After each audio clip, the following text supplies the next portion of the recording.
So, hello, ladies and gentlemen. Welcome back to A View From Down Here. Woo! And this week, I have a very special guest and a favourite guest of mine, my dear beloved friend over here, Bri. Hey, hi Near-soul entrepreneur with the best and sexiest guitarist in the world. How are we this week, Obviously, Bri? that's the most important thing. Got to get that in there. How are we doing? I'm feeling good. I'm feeling a bit more festive now.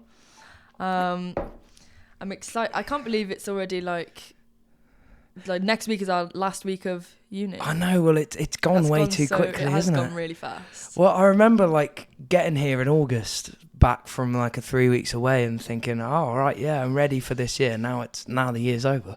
It has gone super fast, but I think that's just because we finally got into it. We finally experienced gigging more and everyone just doing more stuff, and it's just gone really fast. Well, that's the thing with this year, though, isn't it? Because COVID has kind of just taken over our whole Last year, our first year of uni was just stolen, really, wasn't it? I don't know if it was stolen for us, but we made the most of it. But it was a strange uni experience. We still had a great time.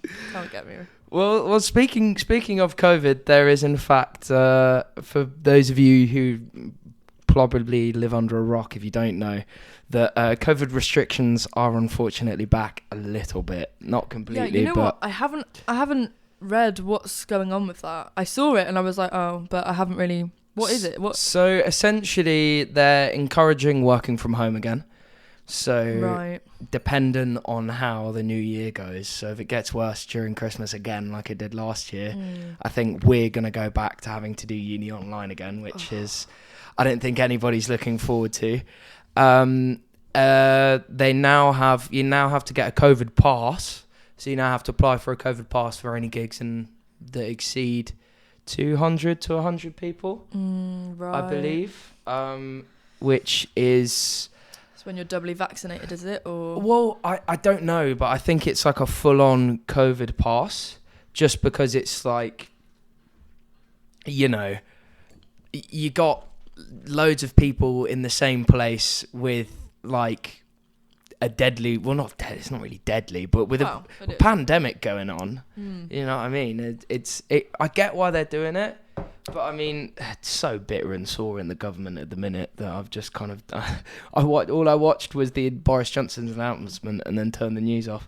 Yeah, I rarely watch the news, to be honest, because it's just you turn it off and you're like, well, that was fun, wasn't it? It makes my day worse. I a little bit depressing sometimes. Yeah, but my dad always kind of watches it and did enjoy watching it, but had to take himself off of it just because it was just and even yesterday, at the moment, the news is horrible to watch because it's have you heard about what's kicking off in Parliament at the minute?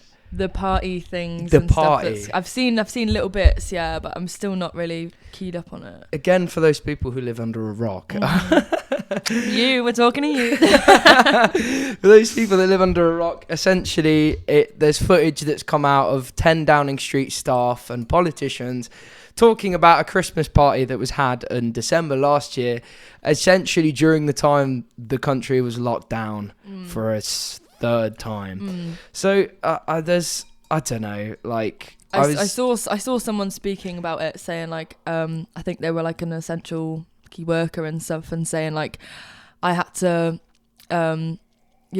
witness children saying their last goodbyes to their parents and stuff, and she was and you guys are just having a party. She was it's an absolute disgrace, it's just a poor thingy of leadership, and I was just it is a bit heavy, isn't it? That's the thing that I don't understand. It is why I turned the news off, because all I wanted to see was Boris Johnson's announcement. A 10-minute video, about 9 minutes of it were all about this Christmas party, and then the last 30 seconds was Boris Johnson's announcement, which was just really annoying. And then plus, did he apologise?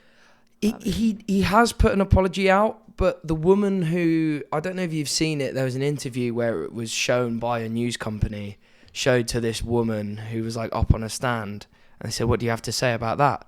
And she just started laughing and going, there's nothing I can say, really. And then she came out of her house yesterday and did like a massive news announcement in tears and all this kind of stuff, and then just walked back inside. But I was speaking to Moima yesterday, who is a lecturer of ours. He said something that's really interesting, which is that I believe he said communists and dictators used to use it as a tactic to essentially sort of get people to not, you know what I mean, to not rebel in a way. Right, okay. So essentially they do the opposite. They disobey the laws to make it seem like they're above people. And then that causes, well, you know what I mean, them... I don't know it entirely because I don't read. Yeah, I'm not the biggest politics person either, really. You know, I'd like, some people find it really interesting. I am not one of those people. I don't find it interesting at all, actually. I find it just quite... It's just very long, I think, and it's just a lot, and it's just very heavy, and I'm just here to have a good time, if I'm honest. Well, I find that on the idea of politics, I'm the same. I'm not gonna lie, I fucking We're hate 2 minutes in, we're already on to politics. Well, here's what I'm finding really funny is that Jamie always likes himself good politic talk, and as I don't know if the sharp-eyed people can probably tell that Jamie is not here this week. Unfortunately, Jamie finally got that Mackey's order that he ordered a couple of episodes ago. Even though he said he got the money back for it, never got it. It came, but at a price. He turned into a Christmas tree, as people can see. But poor Jamie. Poor Jamie's now, as some people would say, being decorated for our viewing pleasure. But yeah, there's a lot to talk about this week. So first off, I want to ask, because I've never actually properly asked you, even though I've known you for a year now. Over a year. Yeah. Oh my god. Is about women in the local music industry. It's something I've personally, as myself, I've never asked about. But obviously, with kind of things that have gone on and whatnot, and this whole Reading doesn't like to put on female headliners. I just want to see, as someone who is currently doing quite well as a woman in the music industry, are there any sort of tasks you face? Like, would you ever want to look at playing places like Reading, or is it, you know? Yeah, I mean, I'd love to. I would love to do festivals. One of my like biggest kind of dreams would be to go on tour. Yeah, no, like that would be crazy. Well. Like that would just be. I don't really have like some people have like a specific venue where they're like, oh, if I perform there, I've made it. I don't think I have that. I think like it's just. I think just like if I could go on tour, even if it was just in the UK, or like that would just be sick. You know, you see all the tour buses outside the O2, and I'm like, I wonder who's here today. Like, but I mean, personally, I don't think I have had like faced many issues. Maybe I'm one of the lucky ones. I've had like, you know, I've had some good opportunities recently, and it's all seemed to be going well. I don't think I've had like a bad experience with someone and been like, not really, not when it comes to gigs and stuff. I think that is kind of more like the bigger festivals like Reading and that sort of thing, which is a shame, because I love Reading and Leeds. Like, that was the first festival I went to, and I absolutely loved it. Well, it's a great festival, but would you not think that, because for me, and I'll give my opinion on the whole Reading thing in just a second, but would you not think, as someone who is, you know, that style and the pop thing, not being given the opportunity to headline such a global stage as Reading is unfair in a way? Yeah, definitely. Because, well, I just think everyone should just be given an equal chance, no matter, you know, as long as you're nice. Am I allowed to swear on here? Yeah, we don't fucking care. It's fine. As long as, you know what I mean. I'm that kind of person that's just like, I'll be nice to anyone who's not a dickhead to me. Yeah, like it's as simple as that. And I will be honest if I think you're being a dickhead. Like, yeah. But it is a shame that we, you know, that we kind of have to even have this conversation sometimes. Well, it's like, well, why is it even a thing to anyone should just be given the chance if they've got the talent and they've got the passion for it. Like, why not? Well, with me, when it comes to that kind of thing, especially with Reading and Leeds and that side to it, is that I think I can definitely 100% agree. Like, they're the fact that it's all male headliners and has been since 2014, I believe, was the last one, which is quite ridiculous. It's a long time. She was a co-headliner as well. She wasn't even a main headliner. Well, it was Paramore, funnily enough. But I can also slightly see the other side of it, only a tiny incy bit, because if you look at Reading, I mean, obviously this year they've added a new female headliner. But I know Arctic Monkeys are there this year. I know. I really want to see them. Well, we'll talk about the Reading lineup in a second, but I'll quickly finish my point and then we'll go on to it. But I think that I can ever so slightly see the side of it, in the sense that for a while they have had to stick. Reading's always been that rock festival. And I think if you look at a lot of the rock acts, there's not loads that are big enough to headline a festival the size of Reading, but that, you know, but obviously possibly. The other thing to that is that now that Reading's evolved into a pop festival, I think now they should start. Times are changing. Yeah. That's what I mean. There's such a wide range of artists at Reading and Leeds. Like, there's so many different like styles, and so it is like, why are we? It's a bit stuck in their ways, isn't it? I think it's like a bit old fashioned. Like, what if everything else is changing? Then why is that the one thing that's kind of stuck? Do you know what I mean? Well, it's because I think they're trying to please a lot of people in the same go. Because with the Reading, and I can think of when the first 2020 Reading lineup got announced. I remember loads of people, and it still shocked me. And if you say this, I'm going to cry. But a load of people were going, "Who the hell is Rage Against the Machine?" And I was thinking, what? And they were going, "I'll just put Travis Scott on to save it." But I was thinking, that's what they're trying to do. They're trying to please the old Reading people, but show change at the same time. Yeah. So best of both worlds. That's what they have done with this latest lineup. So I think this lineup is the best they've had in years. Do you remember much of it, or do you only remember the fact that Arctic Monkeys are on it? Because I can read it all out here. I know Joy Crooks is there, and she is amazing. I would really love to see her. And Joy Crooks and Arctic Monkeys were the two that that stood out to me, because I love Arctic Monkeys. They're one of my favourite bands. Well, I'll read it out, and I'll read the ones that mainly we're interested in. And because they have kind of actually pulled up for it this year, because obviously they now do it so that there's 6 headliners, 2 on each of the main stages. So the headliners are Dave, Megan Thee Stallion, the E with 2 E's, Arctic Monkeys, Bring Me the Horizon, Rage Against the Machine, and Halsey. Oh, yeah, okay. So I didn't realise Megan was a headline. It technically is. It's a weird one, because they've gotten rid of the Radio 1 stage from when we went. Oh, right. So they've just replaced it with that second main stage. Right. So it is a little bit of a cop-out, I'm not going to lie. And neither of them are on the big main stage. So it's not as big as the actual... Right. But it's still a headline. And their logos are on it. They are advertising them.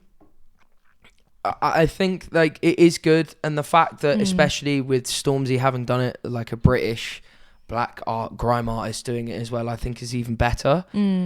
And now that they've got Dave, I'm more interested on a Dave headline. That's gonna be interesting, because I didn't think he was really going to be big enough within. I feel like it was going to take him 5 years to get to this point. I don't know. I think that everyone will be going crazy for Dave. Yeah. It's not really my kind of thing. Like, I'm sure. Did he perform when we went? 2019 or well, I wasn't there at that one. I went 2018 and 2016. But I went 2019. I'm thinking I think he did, and I didn't go and see him. And everyone I know was like, "Oh, wasn't Dave sick?" And I was like, "Oh, I didn't see him." Like, I didn't really even. He funnily enough, headlined the Radio 1 stage that year. Right. Yeah. So I didn't see him that year, and I don't know. He's not really my kind of thing. But I understand I understand why, you know. I guess if we went to see him, like, I'm sure the atmosphere would be crazy. I'm sure it'd be really good fun. I'm not gonna lie. I would do the old man thing and sit in the back and watch Dave. I'm not gonna lie. Just find a place to dance. That's what I love doing at gigs. Like, and I need to go back to a festival. It's just not really my style. Halsey could be cool though. I think Halsey would be one of the better ones there, but Megan Thee Stallion, not really my thing either, if I'm honest. I don't think I can name one of her songs. Listen to this. I'm sure I would know a lot of them, but listen to this Main Stage East. This is like Con and Rish's like legit dream lineup. Who are the bassists? They are the bassist and drummer in Bry's band, along with myself and Bry. But it's Fontaines, DC, Wolf Alice, and then Arctic Monkeys. Oh yeah, I saw Fontaines. I was like, oh, they would love that. Rish would just be like, oh god, imagine seeing Arctic Monkeys live.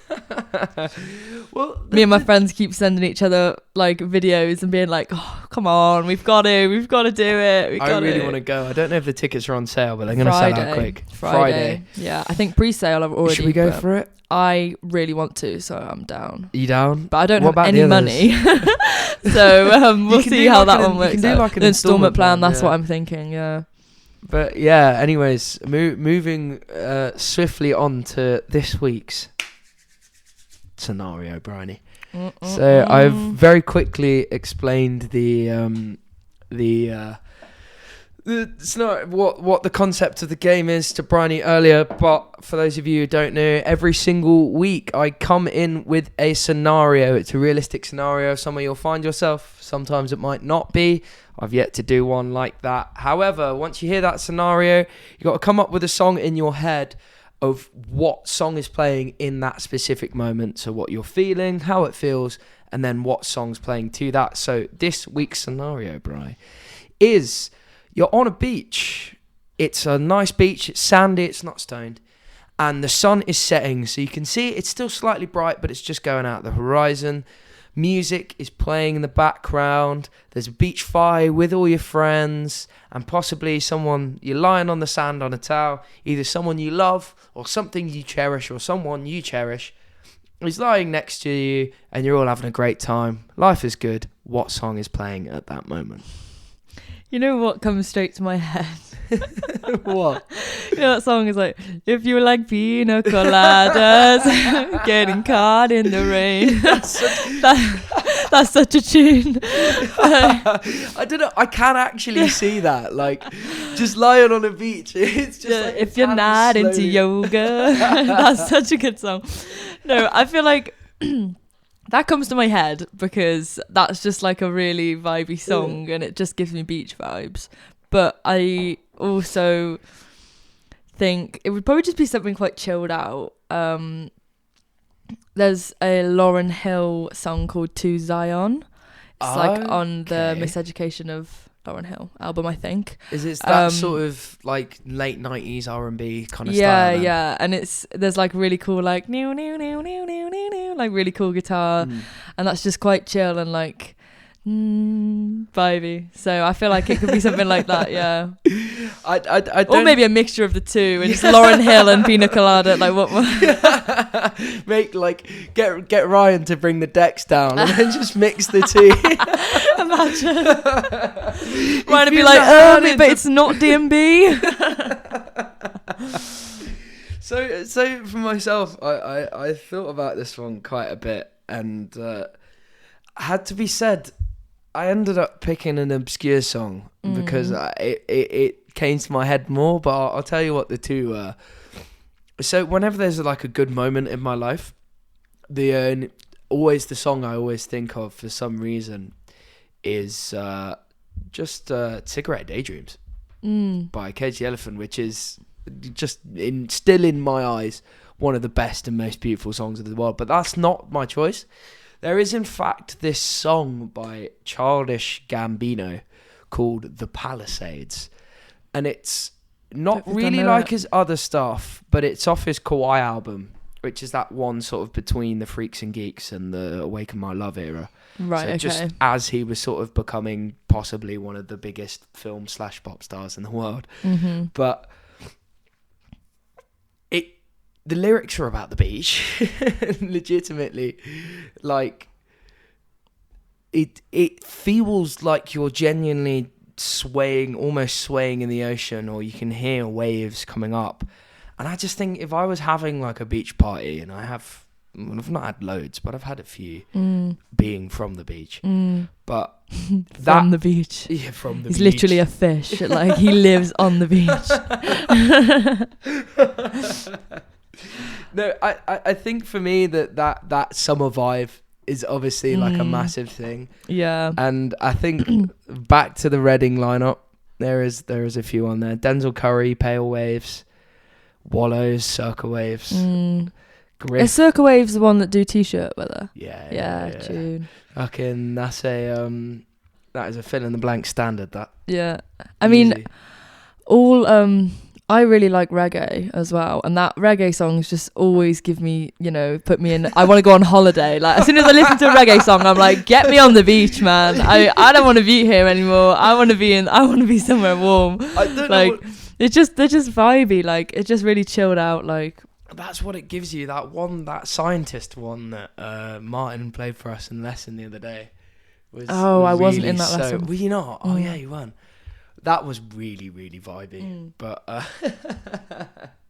don't know why, but whenever I think of holiday, it always makes me think of that da da da da unos, dos, tres, cuatro, that Pitbull song. Oh yeah. Because when I was like 9 years old, I went to a proper resort in Turkey, where it was essentially like it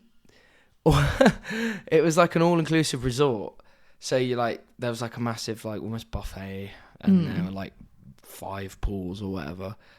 And it was as that song came out, but it was all they played. Yeah. And like sometimes even in the day, like, rather than have it relaxed, they just have 2009 pop music blasting. Yeah. Through I would have been in my element. That's literally my party playlist, just 2009. Literally. For those of you who don't know what we're talking about the era of pop that you probably grew up on it as well. It's like the kind of cringe, but really just fun, like pop. Yeah, they're pops. Just that's like what they are. They're just like they're just good throwback songs as well. Sexy bitch, sexy bitch, always. Aeroplanes, dance with me. Yeah, all of Dizzy Rascals. To be fair, he's got Ready some for the tunes. Weekend, Bonkers. by example, is another one. Yeah, there's too many. 2009 pop is just Calvin Harris, all of it. Yeah, man. It's just so good. Rihanna. Man. Yeah, mate. Disturbia. Yeah, I feel that's like a good one. Pop music has like weirdly evolved. Yeah, in such an interesting way. It's weird because like pop music now, like, isn't my favorite thing. But like the throwbacks, I'm all here for. Well, I can give you something interesting. I think it's currently evolving again right now, because I think let's take a look at. So this is what I like doing on this podcast, is overly analysing music. So if you don't like it, you're gonna have to. But if you look at, let's say, let's take like 2015, right? Who would you say was the biggest artist in the world? I say around then you're looking at like Kanye, Adele, Ed Sheeran. Would you say? Ed Sheeran, yeah. I used to be a big Ed Sheeran fan, like from when I was about 11 or 12. Is that what the Multiply album?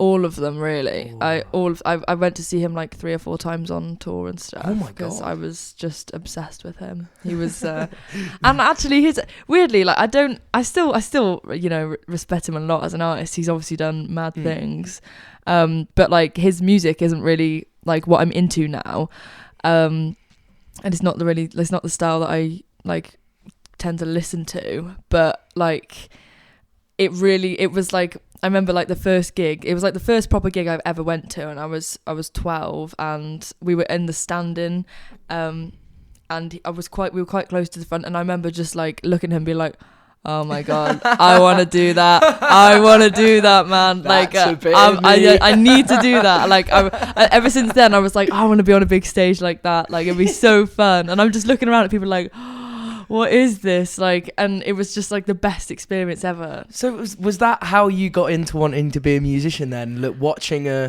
I mean, I was already into music then, but I think that was like, I just remember like that was like a key point of me being like, I want to perform, like I really want to do it now. Like I've always wanted to, but I really want to do it now.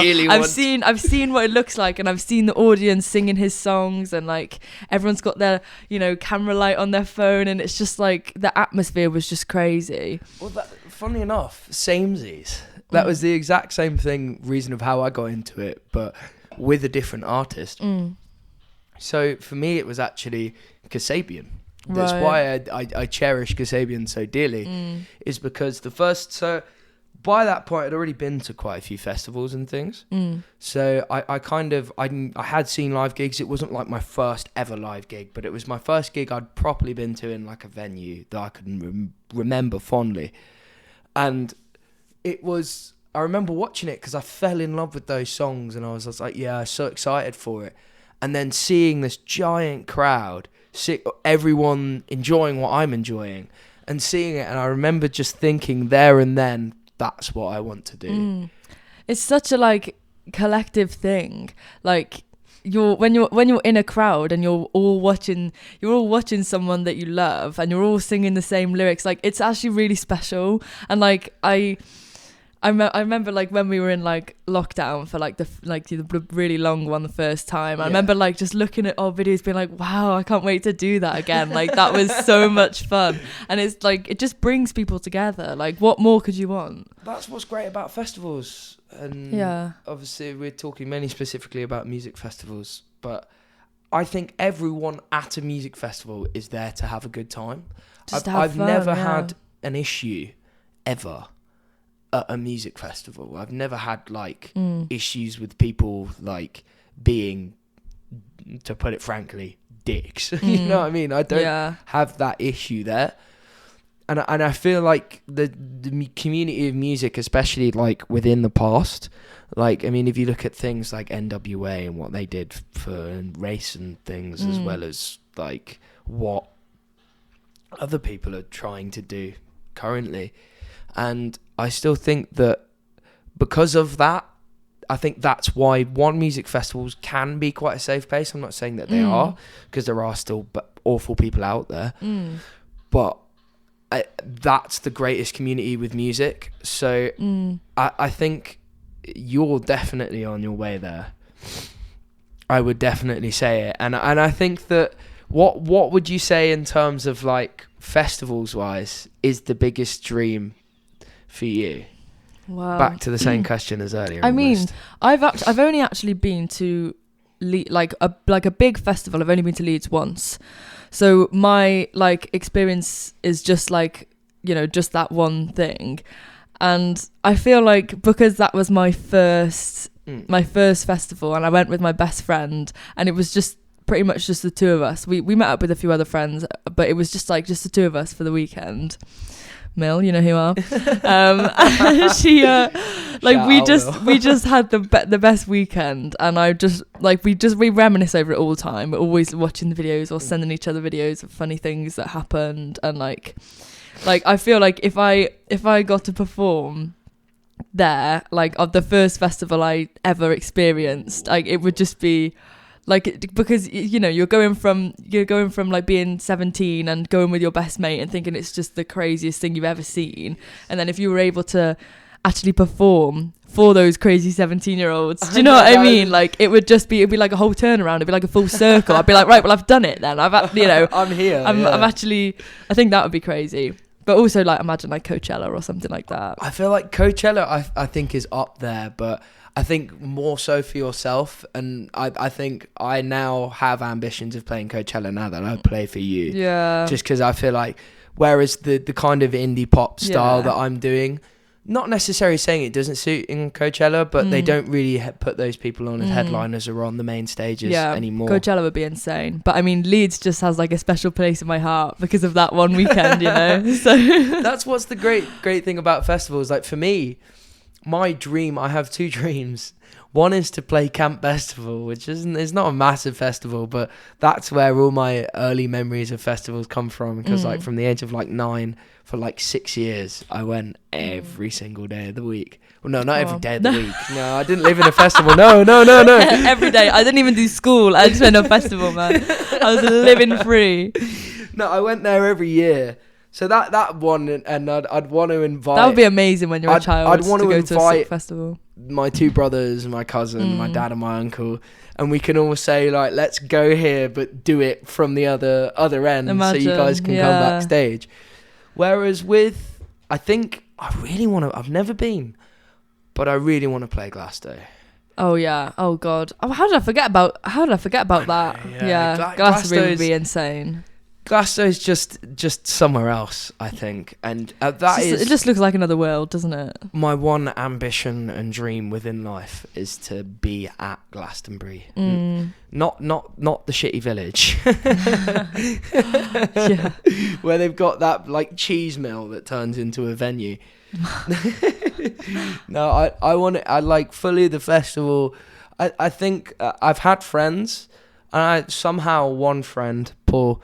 Shout out Paul, went 3 years in a row it's so impossible. I tried. Funny enough, it was in the sunny the first time I ever came to Birmingham. Right. I was sat at the table in the Sunflower Lounge going, I'm going to get tickets, like reloading it. And my mates were sending me snaps and laughing because I was like sat there like, I'm not getting tickets. Oh, that is the most annoying thing, like when you can't get tickets for something, because they time you as well, don't they, sometimes, and I'm getting stressed. I'm like, trying to put all the details in, like I've got 6 minutes left, like it's so stressful. The ticket race is the worst. The ticket race, you like running around your room trying to get your card out. One time I missed like the morning of school because I was trying to get tickets for an Ed Sheeran gig. Like honestly, I had my laptop, my phone. My dad had 2 screens on his computer. My mum had one on her phone. We were like, quick, come on. I don't think we got them in the end. I once did it. I once did it during my morning tutorial. So I was sat there going like, Aiden, like calling out my name, and I'm going, yeah. They're like, what are you doing? I said, I'm buying tickets. I'm busy. So let's get on to the music side of things, shall we? We shall. So the first thing, and I really do want to congratulate you on this because I haven't properly congratulated you. Bryony has become a bit of a front runner on the BBC introducing. I mean, it's been a bit crazy, really. It is mad. So for those who aren't aware, so when I had my introducing slot for the first time, which I believe was in the first episode the week before. Oh my God, did you hear that noise? That was a crackle. I know. The week before, Bryony was in fact being interviewed. After that, you've been played, I think, twice a week, every week. And now you've not only had another second interview completely over the phone recorded with Tim Senna, not even Alex Noble, Tim Senna, you've also ended up on their page. Yeah, like a video, which I didn't even know until I saw it. Neither did I. Honestly, I didn't know either. So I literally just submitted it like normal, and then they must have just really liked the song, because I had the like phone call interview with Rakim Omar, which was really cool. Which was very last minute as well. And I was at work, and I had to like say to my manager, like, please can I take my break at this exact time because I need to go and do this interview. I just love that idea of the. So Bryony works in the train station as a chicken lady. I'm a chicken lady. That's what I am. Yeah. Slim chickens. So as the interview was basically going on, it was live on air. Bryony was at Slim Chickens in her uniform. In my uniform, in the chicken t-shirt and everything. It humbles you. It really does. Like you go back and it's just you. Like, okay, we're back on the earth now. I'm gonna make a burger. Being interviewed on radio and then going straight back to making burgers. It was for quite people. funny. But yeah, they must have just really liked the song, because I didn't have to push it or anything. Like I just submitted it the first time, and then they've liked it. I don't know how many plays it's got. I think maybe 4 or 5. I think it's about that. Something like that. Because I just had I had another email like, oh, we're gonna play your song. This after the first time they played it, I was like, okay, cool, they've played it, nice. And then they sent me another one. I was like, is this a mistake? They've already played it. And they were like, oh no, we're playing it again. And I was like, oh, okay, that's not happened before. Nice. So yeah, I'm really happy about that, because it's not all about streams. Sometimes you can get too caught up in streams. Because I know for my first release for Shower Time, the streams it's a toxic thing. Went it's quite a very toxic thing. Yeah, they went really well, and the streams on this song haven't hit as high as Shower Time. No, nowhere near. But it doesn't really matter, because I've had several radio plays and a lot of people like the song, so it's like you just take the rough with the smooth. I think that with that, and especially if people haven't listened to it yet, please do go and listen to By the Morning. It's by Bry. Look her up on Spotify. B-R-I. Yeah, B-R-I, not B-R-Y. You're not scoring a Bry. Not Brie, not brioche, not Brion, not Brian. Yeah. No, I don't actually get that offended. It just makes me laugh, because a lot of people get my name wrong. So I think it must just be. I did when I first met you. It must just be not very common. I think maybe. I don't know. It's just like Brian with an E, Bryony. Yeah, but exactly, that's sometimes people have to kind of explain it to people, but whatever. It's whatever. But yeah, if you haven't heard it yet, please check out By the Morning and Shower Time. They are absolute mad tunes. And thank you very much. I think for you, what's great with this sort of what's going on the radio is the fact that you are kind of getting free advertisement. Yeah, exactly. And after they when they did that post on Instagram, and it was like, if you like Georgia Smith, then you'll like Brian. I was like, oh, Georgia Smith, don't make me I'm gonna cry. And I was a bit like, I think I just saw a notification come up on my phone. I was like, BBC? Sorry, what? Hello. And I was like, hello, me? And then I was like, I saw it and I was like, wow, they must like it then. And I make sure to comment and tell them I love them. What's the story on this? Because I don't even know this. I'm hearing this for the first time. So what's the story on this video and interview you did with Tim Senna? What was that? And where was it? Where did you do it? I couldn't tell. I was at uni. I was in one of the rehearsal rooms, actually. Really? Yeah. The one on the phone or the video one? The video one. Was that really? Yeah. It was on Zoom. So he just I think he DM'd me, and he was just like, oh yeah, I think he was in touch with Tom. Tom is my manager. Mm-hmm. And shout out Tom Bar. We love Tom. Where would we be without Tom? But yeah, and he was just like, oh, I really like the tune. Could I ask you a couple of questions about it and stuff? I was like, yeah, sure. And then we just kind of spoke about music, and it was quite fun. I was a bit nervous for it, because I was like, obviously it was pre-recorded to go on the radio, but I was thinking, oh god, when it's being recorded, and then I didn't realise they were recording my face as well. Actually, I actually didn't know that. So I saw it after. I was like, oh, okay.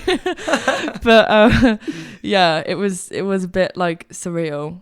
I feel like it would be surreal to go on Instagram and then see your face on Instagram is mad. Yeah. When you're not expecting it. But fair, we all see our face on Instagram on a daily, but true. Well, I think that the fact that they love the song is just incredible, and it feels good. It's a catchy song. It feels like, okay, well, I'm doing something right then. It's a really catchy song. That's the thing. By the Morning And I think now that you're looking to release more in the future, I think it's going to be mad. Yeah, I hope so. I feel like I'm in quite a creative mindset at the moment, I think. You're in writing mode. I'm in writing mode, so I've been trying to write as much as possible. And yeah, hopefully next year there's going to be some fun things. There's going to be some new tunes coming out, so that'll be fun. I'm excited for that. Well, obviously, as you mentioned, as a creative myself, or a rambling creative, I believe is what Charlie said in the last one. But what is in episode 4, not the last one. What would you say is like a creative in terms of songwriting, and like, because a lot of, obviously it's very much an emotion, putting your emotion out there. So sort of 2 questions to you is, what would you say is your sort of tips for writing, and do you kind of take from your own emotions, or do you try and sort of spare yourself a bit of, putting yourself out there? And the second question I think I kind of want to ask is that where are the next steps for your creativity? So let's start with what are your ways of writing? Yeah. Someone asked me a similar question yesterday, actually. It was like, what tips would you give for like, other people like wanting to write songs and stuff? And for me, it's all about, like, as you know, I'm a very emotional person. I'm very emotional. Bryony likes a good cry for all those people that's in both ways. Like, I just feel like when I'm really happy, like I'm ecstatic, and I'm like, I love everyone, like, and then when I'm sad, everyone can tell, I think, because I'm just a bit more like, obviously everyone is really, but for me, it's literally all about just how I often write how I feel. Often it's about me, but also if I'm not feeling anything too drastic, I'm just pretty normal, then I'll put myself in someone else's shoes, and I'll be like, okay, well, I heard this story on the internet the other day of, something that happened, and like, what would I do if I was in that situation? Like, how would I feel? That sort of thing. And that I think that's really fun to do, because it just puts you in a different place, and you're not thinking about yourself, you're just thinking like, how would I react to that? And it's quite I think it's good for your mind. It's quite creative to like just test yourself a little bit. I that's what I like, and it's something I've kind of started looking into a little bit recently. But I mean, I put a lot of emphasis in my own songs on what's kind of happened to me. But I obviously see my music as kind of a bit of a healing process for people who do struggle with mental illness and things like that. But I think, so for yourself, you're kind of looking at more empowerment in a way. Yeah, and also just kind of just like finding yourself. Like recently, like, not to get deep, but when sometimes you just feel a little bit lost. Yeah. And I think it's important to really give yourself a bit of a chance and give yourself a bit of a break and be like, okay, maybe I just need to just take a step back and like really, I need a break. But like, like I said, like for me, whenever I write, if it's about me, if it's about my friends, if it's about a completely random situation I've just thought of in my head, it's just always about the feelings involved. Like, I can't think, like, that's always just how I write. It's about like, how would they feel, or how would I feel? Because I think that's one reason I enjoy writing so much, because like, it's a good way to just get everything out as well. So would you say that's what your favourite thing about writing is, that it's almost like sort of like an emotional not completely. It's kind of like a diary sometimes, I think, as well. So you can look back at the songs you wrote. Like, I know exactly sort of when, I could think of like, okay, shower time. I know exactly what that's about, and I know when I wrote it, and I know how I was feeling at the time. So it's kind of like you can look back on that. You can look back on that and be like, okay, and then you can go to another song and be like, okay, I was obviously feeling a bit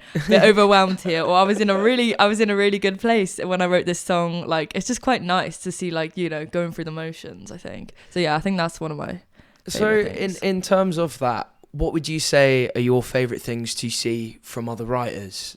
So in terms of that releasing, or you think yourself as a bit of a concept album gal? So someone like Pink Floyd's The Wall.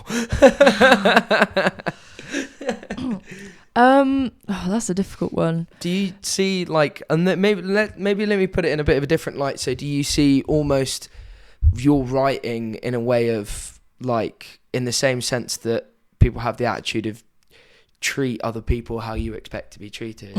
So is that kind of what influences your style of music and your style of writing? Yeah, kind of. Or do you try to branch out and do something that you've never done before? I often write about like the meaning of life. That Monty Python film? Yeah. Like when you said like, you know, treat other people how you want to be treated and stuff like that. Like I feel very strongly about things like that, and very similar to Lola actually. Yeah, like just like I think my pet hates is kind of, one, littering, because I hate litter.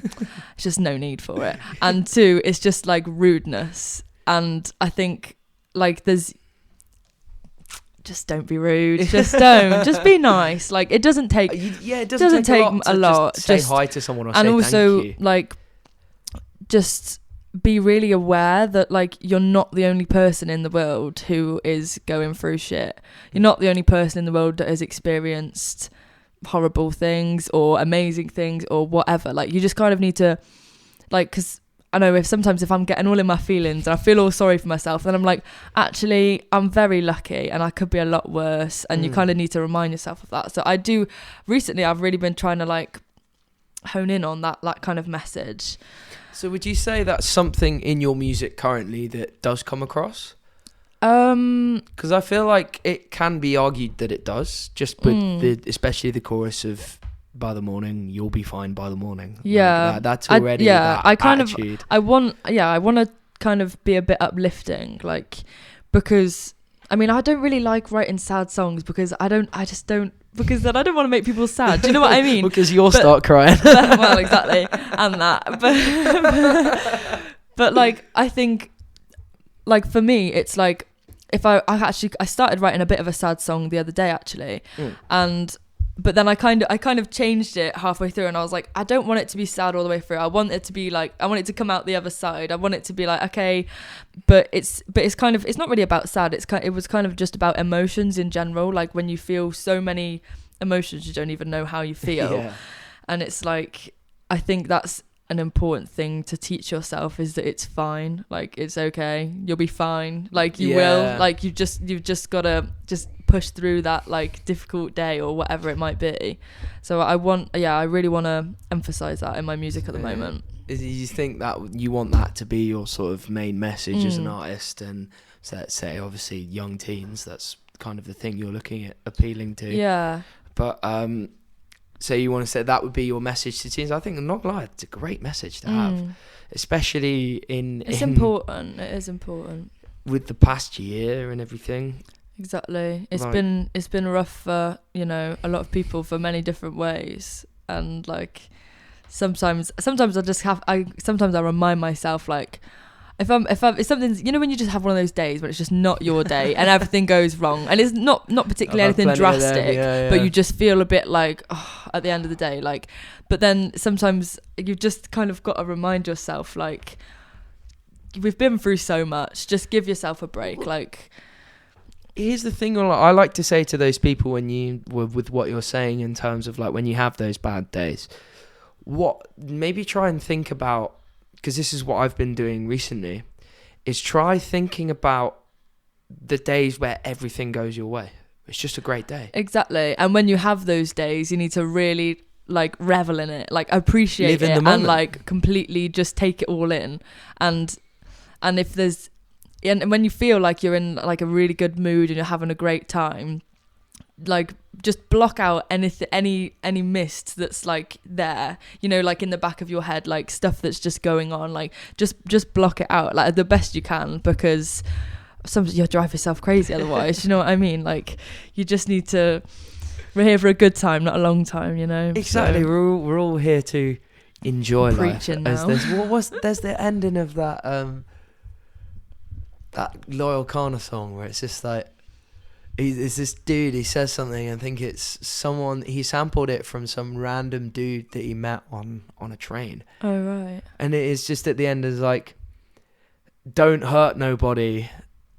I'll see you guys later, I'm going to go live my life. Right, It's just like, and me and Ramel had an experience like that once that was just like a kind of like, what? And, Ramel is a friend of ours, but we went out for a late night walk once, and it was sort of during the sort of COVID times, and it was as we were allowed to do the walks, and we were walking around, and just sort of out of nowhere, we were sat down, and then this dude just comes up to us, and he's just like, "Can I borrow a fag?" And I went, "Yeah, sure." I just gave him one, and he was, I don't know, he was like. Chatting all about religion and stuff. It was really weird, and how like Christianity changed his life and all this kind of stuff, and how he was like all this kind of stuff. To be fair, he was pretty gone. I'm not gonna lie. He didn't look like he was sober, but he was like bringing on all the stuff about how he is a creative himself. It was just such an interesting conversation, and then he walked off, and then me and Ramel were just kind of like. Did we just see a ghost? Like it genuinely was. I always think it's nice when you have like good conversations with people you don't even know. Yeah, well, what's even funnier is we bumped into him like a week later in the exact same spot. You know what? That's been happening to me recently. I Really? keep bumping into the same people, and it's like Birmingham is a big city. How am I seeing you again? Like it's just leave me alone. Yeah, it's crazy. You know when that really cool dress that I wore for the gig. Yeah, that was made by this. One. It was made by this really lovely girl who has a stall in the Red Brick Market. And I when I bought the dress, usually like the owners of the stalls aren't there, but she was there, and she was like, "Oh, you want to blah blah." So I was talking to her, and and then I went back there again not long ago, and she was there again. She was like, "Oh my God." She was like, "I'm not even here very often. How are you here again?" And I was like, "Oh, I love the dress. I wore it for my gig." And then I saw her in Primark again the other day. What? And I was like, why do I keep seeing you everywhere? Like, man, I don't know. She's stalking you, man. I think that's what it is. But it's just like, is that a sign? Like, I don't know. I don't know if I believe in signs necessarily, but I just like, it's just nice. It's just nice. It's just like, oh, okay. Maybe we're just meant to be friends. And she's really nice. So have you? Because I remember you saying that you were planning on getting another dress from her. Yeah, I wanna get her to like well, that one I just bought from there, but I want to actually like get her to design something like for properly. Me. Yeah. Are you gonna get her to design something for me, Con and Rish as well? And then we all go on matching. You can have like a cool like bow tie or something, like a really colourful one to go with the dress. That would be amazing. That would look cool. That would actually be the coolest. Yeah, I'm not gonna lie. That would be kind of cool. We might have just thought of something there. Might be onto something. We all wear clip-on bow ties. Yeah. So for I think one more thing just before we finish, I want to like quickly go over is the live gigging scene and how that is for you as a pop artist. Because for those who aren't aware, even though I've already mentioned it, it's always good to go into detail. I am in fact part of Bry's band, along with two other people who are massive, kind of do a lot around the local Birmingham scene. Connor and Rish, shout out lads, love you always. We love Connor and Rish. It's lovely. But lovely. I think as someone who is a pop artist and is kind of sort of finding their feet in a local scene, I think I do want to see with you what it has actually been like. Obviously, you've had bands in the past before, but what it is currently like for you as your own artist with a band, and as we said, a fucking great one. I absolutely love it. Like, there's no better place than being on stage with you guys. Really, honestly, I love it so much. It's like, because like when I used to gig a lot before COVID. It was just me and my acoustic guitar, and it was just like in pubs and stuff like that.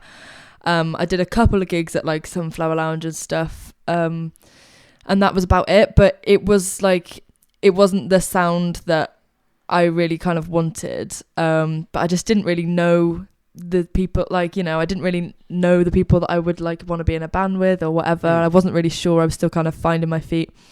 But now, like, I don't know, just playing with you guys just makes me so like happy. I come off stage and I'm like, oh, that was so much fun. If it wasn't anything, it was always fun. It's like, always fun. It's always fun. Like, doesn't matter like who's in the audience. We always just have such a fun time. I think that's enjoyable. Just what it's all about. You know, that's the reason why we do it at the end of the day. Yeah, well, that's the ethos I kind of live by when I do play. Is